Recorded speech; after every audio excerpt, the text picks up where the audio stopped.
Hi, this is Brenna with the MIO team, and me and Matthew are going to run through some common first-time homebuyer questions that we encounter today.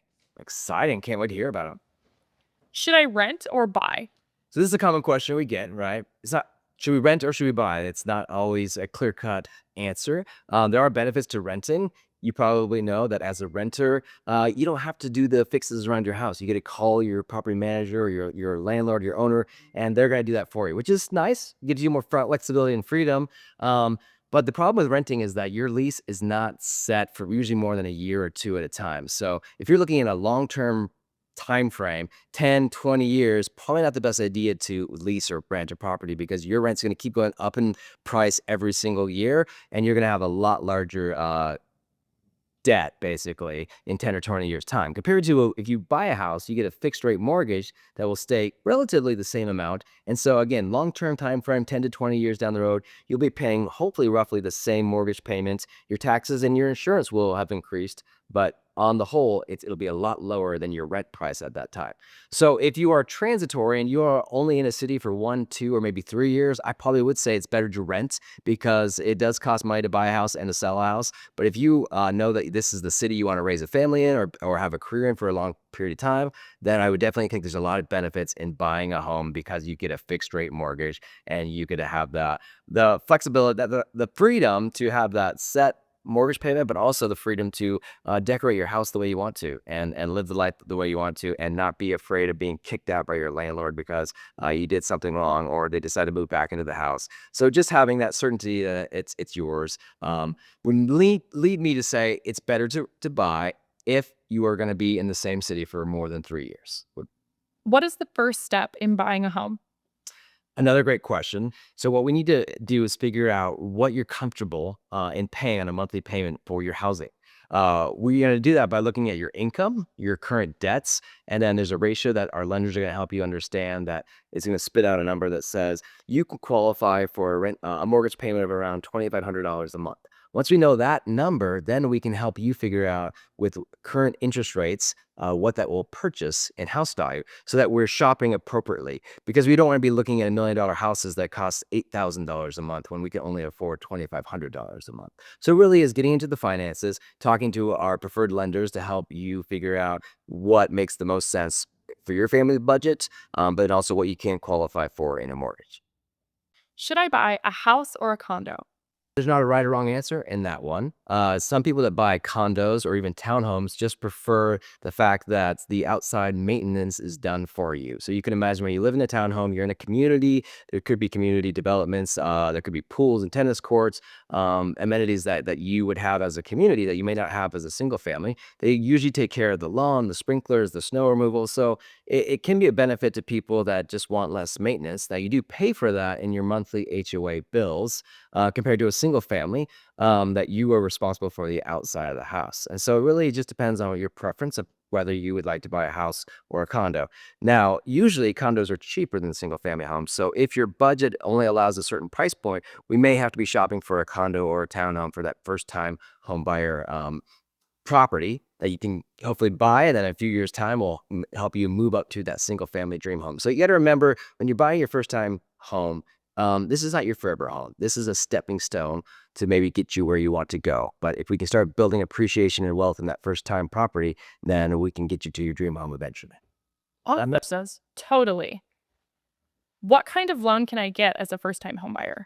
So it's really cool. We have a lot of different, there's a lot of different options out there for first-time buyers to get different kinds of loans. Now, if you're military, of course, you can use your VA benefits, and that allows you to buy a house for like 100% financing. So you don't have to bring as much to the table. You do have to bring closing costs to the table, but even that can be negotiated and paid for by the seller. So there's a potential you can buy a house with almost zero down if you're a VA eligible veteran, which is awesome. Now, I'm not a veteran, but there are other programs available for first-time buyers that are not military. You can get an FHA loan, which requires 3.5% down.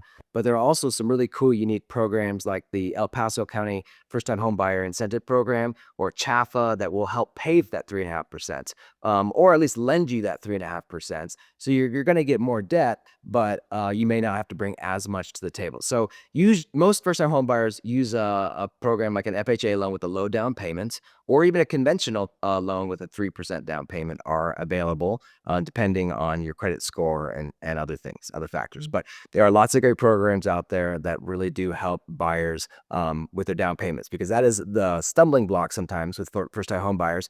They think they have to save up 20% of the value of the house to buy a house, and that's not true. You don't need that.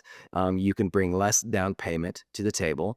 You will get something called PMI, which is it's a mortgage insurance if you are bringing less than 20% down. But guess what? It's not the world's end. It's just something that's going to have to be paid for, because you are bringing less to the table, and there's more risk for the lender to loan you that much money. So hopefully that answers the question. There's different loans out there. I would recommend either an FHA or a conventional loan, potentially with a first-time home buyer credit or a loan to help pay the down payment. Now, does the PMI ever fall off? Oh, that's another great question. On conventional loans, they do. If you get PMI on a loan, on a conventional loan, it will fall off once you reach the magic 80-20 ratio, meaning that you have 20% equity in your house and you only owe 80% of the value of the house on a mortgage. Then the PMI will be removed from your loan. On an FHA loan, unfortunately, that is stuck with you for as long as you have that FHA loan. So you have to refinance out of it in order to get the PMI to drop.